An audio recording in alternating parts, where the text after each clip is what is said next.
Everyone, welcome back to the channel. Today we're diving into something every parent should know. And I'm saying it, every parent should know this. Parenting styles and how they shape our children's lives. It's very important that we get to know this. Now, I want you to be honest with yourself as you watch this. You might recognize your own habits, your reactions, even things you picked up from how you were raised. This isn't about guilt. It's about awareness and doing better where we can.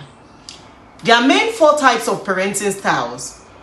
And by the end of this video, you will know where you fit and how your style affects your child's development, confidence, and future. Let's get into it, guys. Come on, let's go.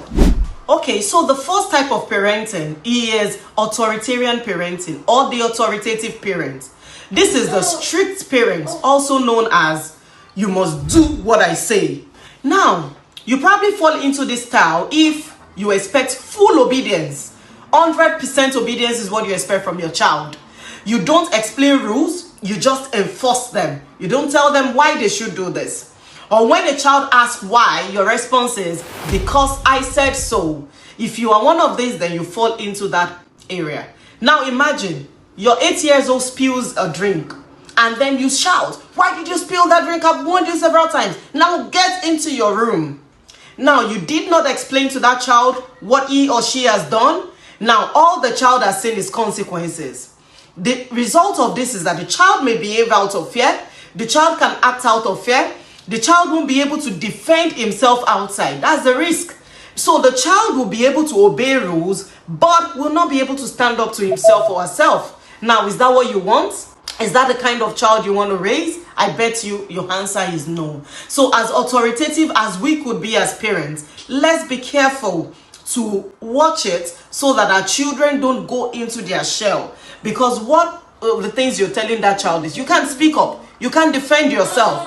If I say you're wrong, then you're wrong. That's what you're saying. And that's not how to raise children. So if you've seen yourself as an authoritative parent, please, you can adjust and manage it and be sure that you're getting it right. Okay? Now let's go into the second one. Now the second parenting style is a permissive parent. This is the cool parent, the I want my child to like me style. Everybody wants his child to like him, right? Yes, I also want it. Now, if you are in this category, you rarely say no or you give in easily when your child pushes. You avoid discipline or feel guilty enforcing consequences. You say things like, he's just a kid, let him be. Now, imagine, let's give an example. Your 6-year-old throws tantrums because he doesn't want to eat vegetables. Instead of holding your ground, you say, fine, have your cookies. Just stop crying. Now, what are you teaching your kids? They feel loved, but they are not guided. They often struggle with structure. They have trouble handling disappointments. And they expect the world to adjust to them, only what they want. Now, one of the risks of this is that they grow up without emotional regulation or even respect boundaries because they never had to. So if you see yourself as a permissive parent, remember we have said, it's not about being guilty or putting yourself in a guilt trap. No, it's about adjusting. You see yourself as this kind of parent, it's important that you learn to adjust. Children can't just get all they want. Even when it's within your power to give them, there are times you still say no. We are all eating rice tonight, and then your child says, no, I want candy.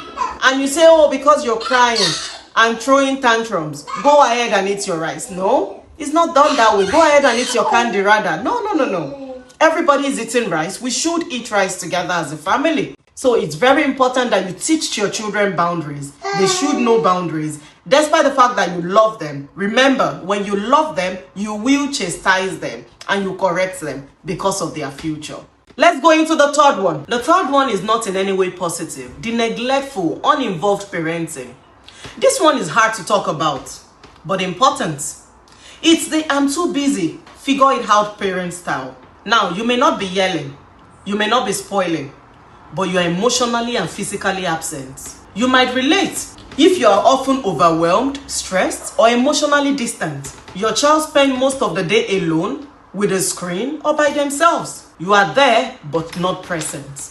Your child shows you the drawing and says, look what I made, daddy, look what I made, mommy. And instead of you to say, oh, this is good, you go back to your phone or laptop and you say, come on, don't worry, just continue what you're doing. No. They learn that they may become very independent, but also feel unloved or unnoticed. They may grow up thinking they don't matter or that emotions are a burden. The risk is very, very bad. Deep emotional wounds, trust issues, and difficulty forming healthy relationships later in life. Because they really feel nobody cares about them. They feel, I can do it all by myself. You find those children very independent. They won't want to find help. Even though it's good to be independent, but not to be isolated. Remember, there's a difference between the two. So if you're a parent that you are mostly uninvolved with your child, that's not too good. Make sure you pay attention. You're on your phone and your child is saying, daddy, see what I made. You pay attention. Wow, this is beautiful. This is amazing. I'm proud of you. You give words of affirmation.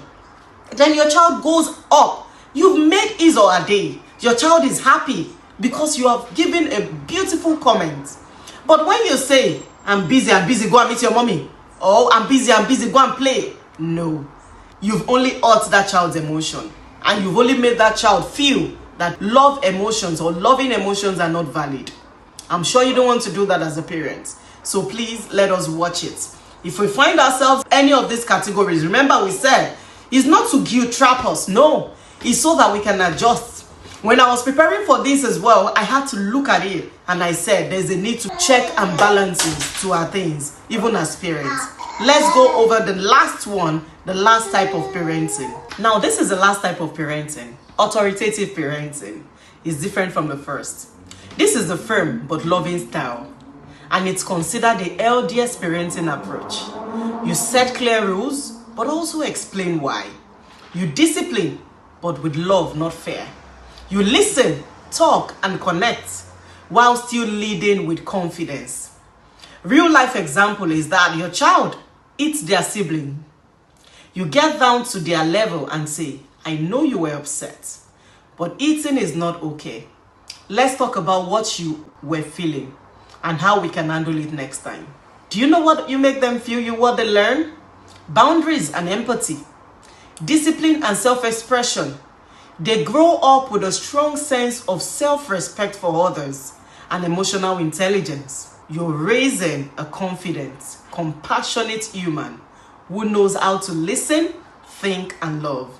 Would you like to be this kind of a parent? Can you share in the comment section what type of a parent have you been? I know mine. I've been a mix of all of them. But then we are learning that the last type of parenting is the best parenting style that we should emulate. You need to be authoritative, and at the same time, you need to be loving. You're giving reasons why they are being disciplined. You're giving reasons why they can't have candies but have vegetables. You're giving reasons why you cannot cook noodles and everybody's eating rice. You're giving them reasons so they understand. Next time they will come up with, oh, it's because of this. So that's kind of parents we should be. Okay, so let's look forward to having those type of parents and developing those type of parents in our community. Here's the truth. None of us are perfect. You might see yourself in more than one of these, like I did. And that's okay. Parenting is a journey, not a test. But awareness is powerful. When we understand why we parents act the way we do, we can choose better responses. We can break cycles. We can grow alongside our children. So, ask yourself today, do I listen more than I lecture? Do I lead with fear or with empathy? Do I teach to obey and understand? If this resonated with you, don't forget to like, subscribe, and share with another parent who is doing their best just like you. Let me know in the comments which parenting style you most relate to. What changes are you inspired to make? Thanks for being here, for learning, growing, and loving out loud. Until next time, you take care now and take care of those little ones for me. Bye. Love you.